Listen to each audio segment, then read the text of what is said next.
Okay, તો students આપણે ratio ગુણોત્તરની વાત કરીએ અને ગુણોત્તરની અંદર રેશિયોની અંદર આપણે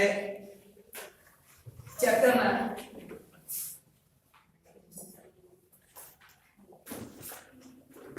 4 પાર્ટ્સ પડે છે, 4 ભાગ. તમારામાંથી કોઈને યાદ છે 4 ભાગ કોના છે? આપણે બે મેઇન હેડિંગ હતા. फंक्शनल क्लासिफिकेशन कार्यानुसार वर्गीकरण. આપણે તારા માર્ક્સ માં સંતોષ હા પ્રોબ્લેમ શું થયો છે એમ થાય છે આપણે જે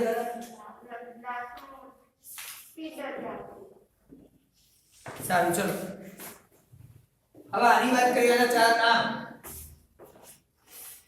जीपी रेशियो काचा नफाનો ગુણોત્તર, एनपी रेशियो ચોખ્ખા નફાનો ગુણોત્તર,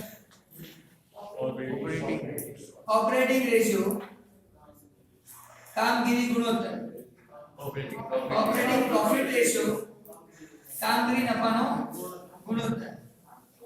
આનો ऑपरेटिंग कॉस्ट रेशियो પણ કહેવાય, આનો ऑपरेटिंग प्रॉफिट रेशियो પણ એટલે प्रॉफिट જ કહેવાય. આનું બે નામ છે, ऑपरेटिंग रेशियो और ऑपरेटिंग कॉस्ट रेशियो. કામગીરી ગુણોત્તર, કામગીરી પડતર ગુણોત્તર બંને એક જ નામ. કામગીરી નફાનો ગુણોત્તર આવું છે. આનો આન્સર લાવો હોય તો 100 માઈનસ આનો જે આન્સર આવે એ માઈનસ કરી દેવાનો. ऑपरेटिंग रेशियो કામગીરી ગુણોત્તર બાદ કરો, 100 માંથી આનો આન્સર માઈનસ કર દો એટલે આ મળી જાય. સિમ્પલ છે. 100% મારી ઇન્કમ હોય, 100% મારી આવક હોય, એમાંથી ખર્ચો માઈનસ કરો એટલે પ્રોફિટ મળે.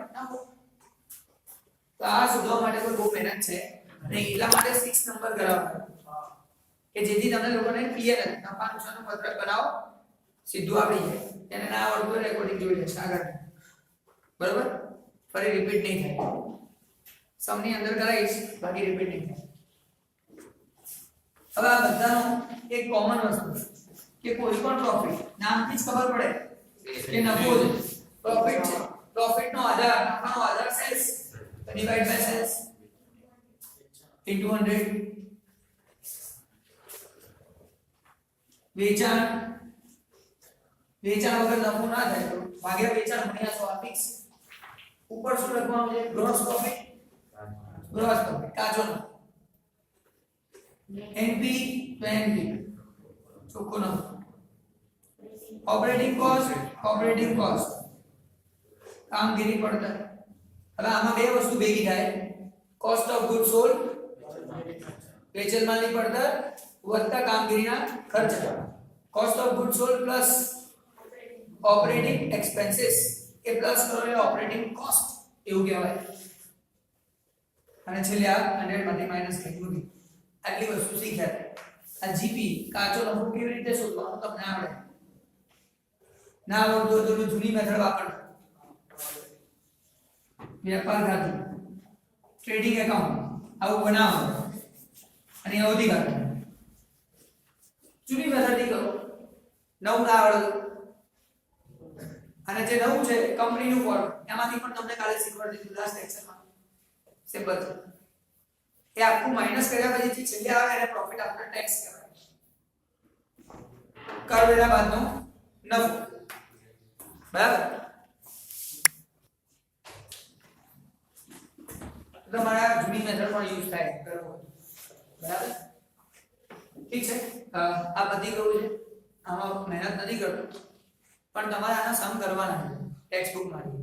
ના આવડે તો મને પૂછવાનું બી છે. એક્સરસાઇઝ સ્વાધ્યાયના દાખલા.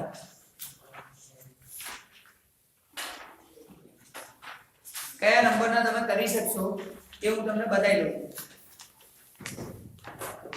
પેજ નંબર 246 એમાં ક્વેશ્ચન નંબર 4 આખું કરી શકાશે, 5 કરી શકશો, 6 બસ 4, 5 અને 6.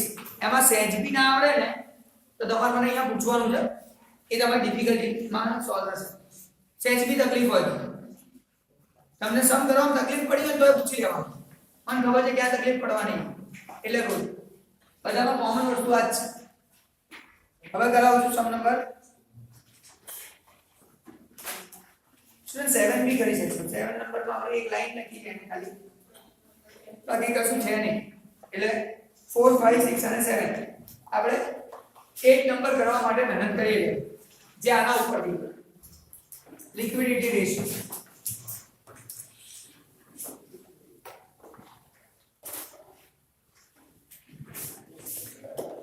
तरलताના ગુણોત્તર લિક્વિડિટી तरलता એના બે છે. હવે સ્ટુડન્ટ્સ ધ્યાનથી પહેલા સમજી લો, કોન્સેપ્ટ ક્લિયર કરો, બાકી કશું નવું નથી, બહુ ઈઝી છે. તમે લોકો બેલેન્સ શીટ બનાવતા હતા, પાકું શેડ્યુલ બનાવો, ટાઈમ ઓછો લે લે, બહુ વધારે હેરાન નહીં. બેલેન્સ શીટ આખું સરવાયું હવે તમે બનાવતા. આ ચેપ્ટર શીખવું હોય તો ફાઇનલ એકાઉન્ટ આવડવું જરૂરી. એના વગર અહીંયા બેસો તો કશું નહીં આવે, મારી મેથડથી નહીં આવે. આખું ચેપ્ટર નહીં આવડે બી કહું છું. તમે કંપનીના ફાઇનલ એકાઉન્ટ કર્યા વગર અહીંયા બેઠા છો ને તમારામાંથી કોઈ બી, તો એને 100% આ ચેપ્ટર આવડશે નહીં. ના આવડવાની ગેરંટી, આવડવાની નહીં. કારણ કે મેં તમને પહેલાથી ઓલું ફોર્મેટ લખો, સમ કરો, બહુ બધા કીધું. ના કરો તો તમારી પ્રોબ્લેમ થવાનો છે. જોઈએ, એક છે ઇક્વિટી અને જવાબદારી લાયબિલિટી. હતું તો અહીંયા લખતા હતા શેર હોલ્ડર ફંડ, શેર હોલ્ડરોના ભંડોળો આવું લખતા હતા. પછી બીજું નામ શું હતું? નોન કરંટ લાયબિલિટી, બિન ચાલુ જવાબદારી. કરંટ લાયબિલિટી ચાલુ જવાબદારી. નકલ આવું કોઈને કે ડાઉટ છે? અચ્છા, રાઈટ સાઈડમાં નોન કરંટ એસેટ, બિન ચાલુ મિલકત. કરંટ એસેટ ચાલુ મિલકત હોય છે આવું. આટલું ઓકે. હવે આપણું નામ જ છે અહીંયા લિક્વિડિટી, तरलता, જેમાં બે નામ આપ્યા છે. પહેલું કીધું છે ચાલુ ગુણોત્તર, કરંટ રેશિયો, અને બીજું નામ આપ્યું છે પ્રવાહી ગુણોત્તર, લિક્વિડ રેશિયો.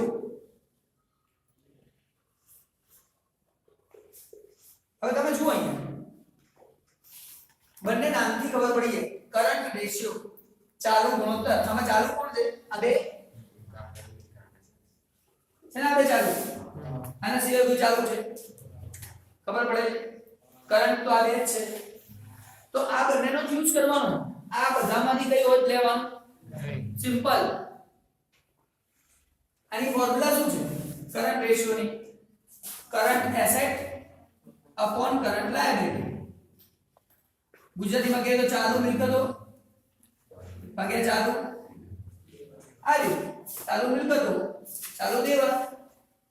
આ બંનેને ડિવાઈડ કરો, ભાગાકાર કરો એટલે પતી ગયું. સમ થઈ ગયા. ફોર્મ્યુલા યાદ કરી રાખવાની હોય, સમજવાની હોય. ગોખવા માટે તો બેસતા જ નથી.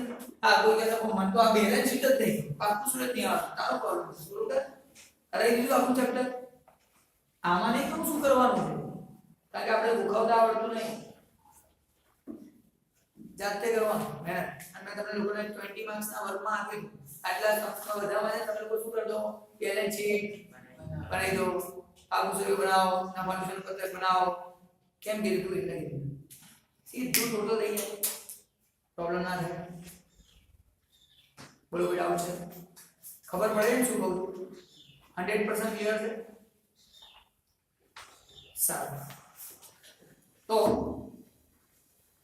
આ ફોર્મ્યુલા થઈ ગઈ. બીજી ફોર્મ્યુલા બી કરાઈ દો. અહીંયા જે લિક્વિડ રેશિયો, તો liquid asset upon current liability. અહીંયા જે પ્રવાહી ગુણોત્તર, તો પ્રવાહી મિલકતો ભાગ્યા ચાલુ દેવા.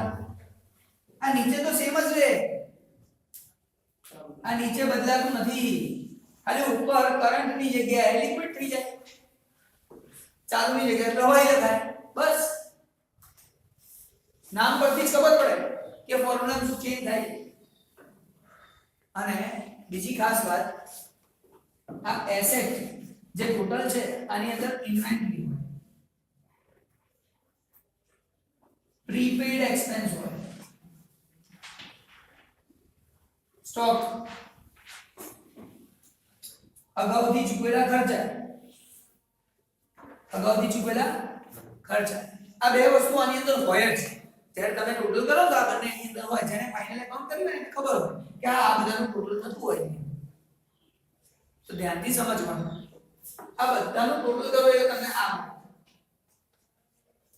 પણ આ બેને છોડીને, આ બેન કાઢી નાખો, આ બેન છોડીને બાકીની જેટલી વસ્તુઓ એનું ટોટલ કરો ને તો તમને આ મળે. લિક્વિડ એસેટ, પ્રવાહી મિલકતો, આટલું ધ્યાન રાખો, બહુ છૂટા ના. બોલો આટલા મૂકી ડાઉટ, જે કહું છું ખબર પડે. તો આ બંને કેવી રીતે મળે એ તમને શીખવાડું. બધી એસેટ નું ટોટલ કરો તો આ મળે, આ બેને નહીં લેવાની તો આ મળે. અને અહીં તો કરંટ લાયબિલિટી છે, ચાલુ જવાબદારી ગણીશ એ તો બધી લેવાની, નીચે તો સેમ જ રહેવાનું. હવે આ ફોર્મ્યુલા આવડે એટલે આવડે ના આવડે, ફોર્મ્યુલા આવડે એટલે સોલ્વ થઈ જાય કે સિમ્પલ છે, કોઈ પ્રોબ્લેમ નથી. Concept clear 100%. તો તમને લોકોને હવે કરવાનું શું, ટોટલ કરવા માટે મારે કરાવવાનું અંદર છે. સમ નંબર કયો છે હમણાં કીધો એ 1. સમ નંબર 8 માં કરંટ એસેટ ને કરંટ લાયબિલિટી નક્કી કરો, લખી નાખો ટોટલ અને ડિવાઈડ કરી દો, ભાગાકાર કરી દો, પતી ગયું. ચાલુ મિલકત ચાલુ દેવાનું. ના આવડે તો આપણે મને નેક્સ્ટ લેક્ચરમાં પૂછો. નેક્સ્ટ લેક્ચરમાં આપણે બધી ડિફિકલ્ટી સમ નંબર 4 to 8 ની ડિફિકલ્ટી એક સાથે કરીશું.